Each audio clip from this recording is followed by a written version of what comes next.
Hi, my name is Anand Chandrasekhar. I'm a faculty member in biological sciences. So I talked about how it is important to do research with model systems to understand or gain insight into human biology. And what I mean by that is the human body has so many different pieces and many of them can go wrong. But if you want to try and understand why they are built a certain way and why things go wrong, we cannot do these experiments in humans.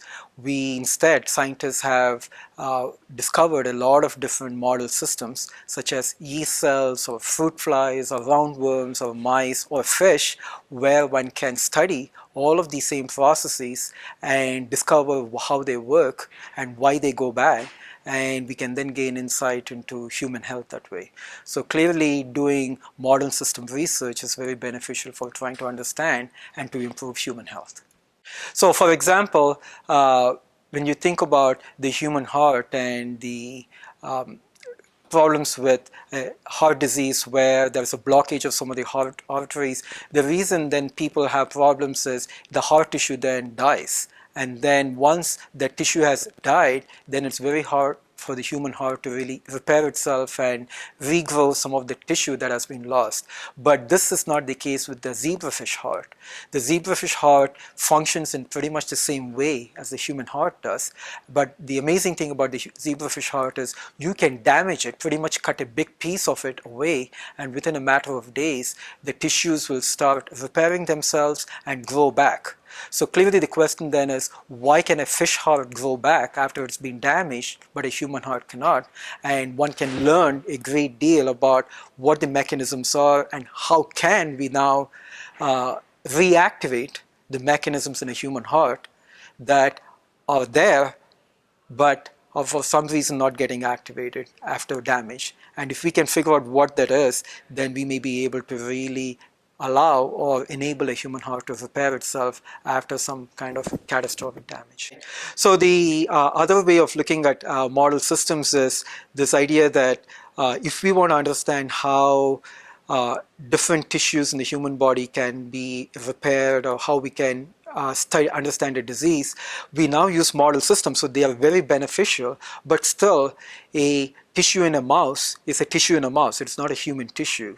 And so what people are now discovering is that instead of always studying just tissues and model systems like the fish or the fly or the mouse, you can take a human cell, a cell from, for example, the skin, you can convert it back into what is called a stem cell or an induced pluripotent stem cell, and then allow those cells to reform the kind of tissue that you want.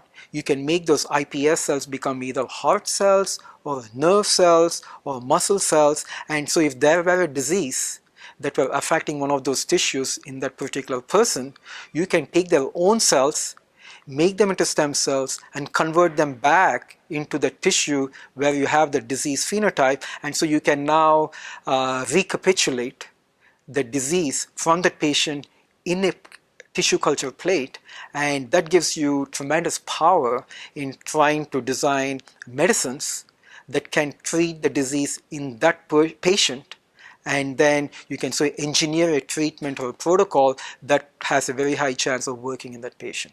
So I gave two talks back to back in April of 2005. They were actually more closely related to my research. So then I was a young faculty member, and so I was able to probably talk more about what we do in the lab. So that had to do with the organization of the nervous system. So I'm a neuroscientist. I'm interested in studying how the brain is organized and how it functions. And so we do these studies in zebrafish and in mice. So my talk then was pretty much entirely about how is a brain formed, how does a brain organize itself, how does it function, and what kind of research is going on, both in my lab but in labs across the world that have given us insights into how the brain is put together. And so that's pretty much why I had so much on that time, so I broke it down into two halves, so made it part one and part two, and I don't even remember what I spoke about. It was such a long time ago. I think it's a wonderful program. I think this is probably it's a very unique program, and I think this is something that we should continue to support. We get such an amazingly diverse audience Okay, all the goodies before the seminar doesn't hurt.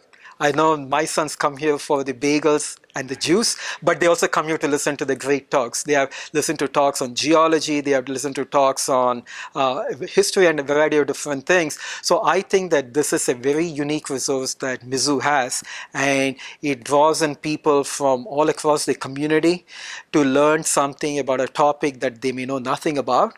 And it really democratizes science and the intellectual process, and it really takes what happens in a university, big university like ours, to the community around it. So I think it does a tremendous service, and it does it in such a great way. So I think this is a great resource, and we should all support it.